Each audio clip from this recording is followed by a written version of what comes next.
nandyan sa river Oo ay nga. naubos. Ubos sa mga tilapia. Oh, wait lang. Okay, sige boy, kalahati yung boy. Implosion, Oy! dalawa na huli niya doon. Pero nagamit na rin kagad yung ultimate. And this time, si Aran yung may ipit. Talon Mahapde. lamang ito si Ludwig. Mamamatay siya. Aran will go down. Pasok din si Kyrie. Ito na. Yung pagpasok. Shadow kill. Nakaiiwas siya doon. Pero wala ata siyang quad shadow. Ayun doon. Pero papasok ata dito si Kyrie. Nakita niya na Bumabadya. ng shadow.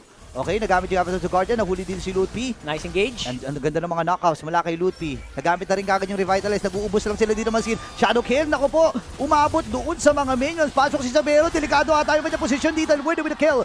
Papasok nga ba ang Onyx Esports? Kompleto pa ata ang mga miyembro dito ng Team Liquid Indonesia. Sa likuran naman, Fabian! Hoy! Kyrie nakakuha ng kill. Lutfi versus Fabian. Pero andun din si Sans. With the Skiboy, oh. Lutfi. Tumapak ng Cyclone Eye. Kyrie gagamitin na ba niya?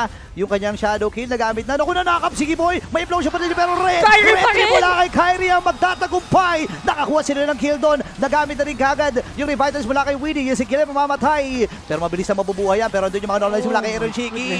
Nakakuha din siya ng kill doon for Sobrang lap trip. Bulilyaso na ang plano. my Nanakap na si Kiboy nung Lord. Oh, Pero sa kanila pa rin napunta yung turtle!